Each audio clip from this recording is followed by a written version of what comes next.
Qu'est-ce qu'un problème de colonne cervicale ou un problème de disque cervical? Normalement, cette partie de notre colonne vertébrale est connue sous le nom de colonne cervicale.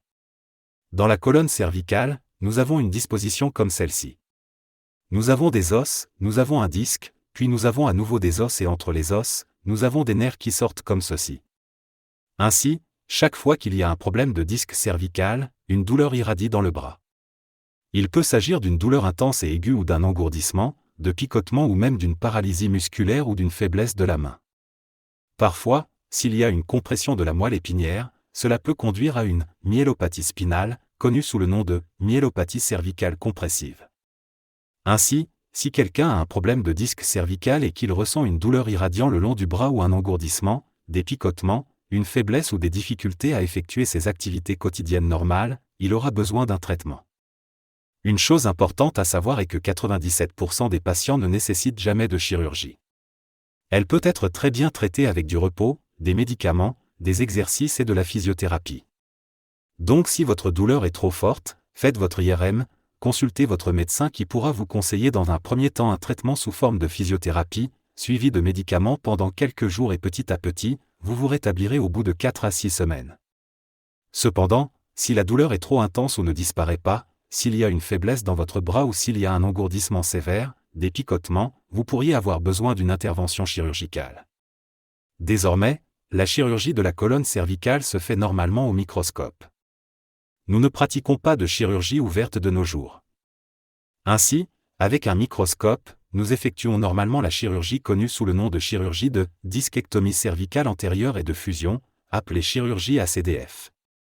Ainsi, lors de cette opération ACDF, nous retirons le disque à l'origine du problème. On met une cage à la place du disque puis on met une plaque dessus. Cette opération prend donc normalement environ 40 minutes si nous la faisons sur un seul niveau et cette incision est pratiquée ici à l'avant du cou. Ainsi, après cette opération, nous renvoyons normalement le patient chez lui le lendemain.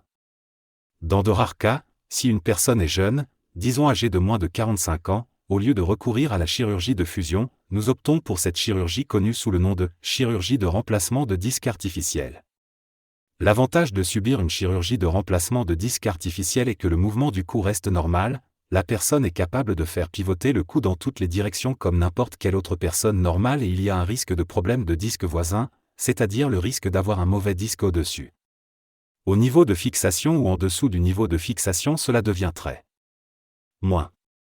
Ainsi, les chances de subir une nouvelle intervention chirurgicale à l'avenir diminuent également si vous effectuez une opération de remplacement de disque artificiel. Donc, si vous souffrez d'un problème de colonne cervicale ou d'un problème de disque cervical et que vous présentez des symptômes tels qu'une douleur irradiant dans le bras ou un engourdissement, des picotements ou tout autre symptôme, consultez votre médecin et faites faire votre IRM. Faites toujours un essai de traitement conservateur pendant 4 à 6 semaines.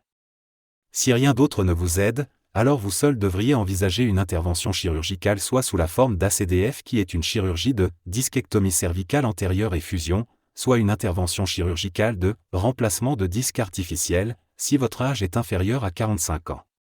Merci.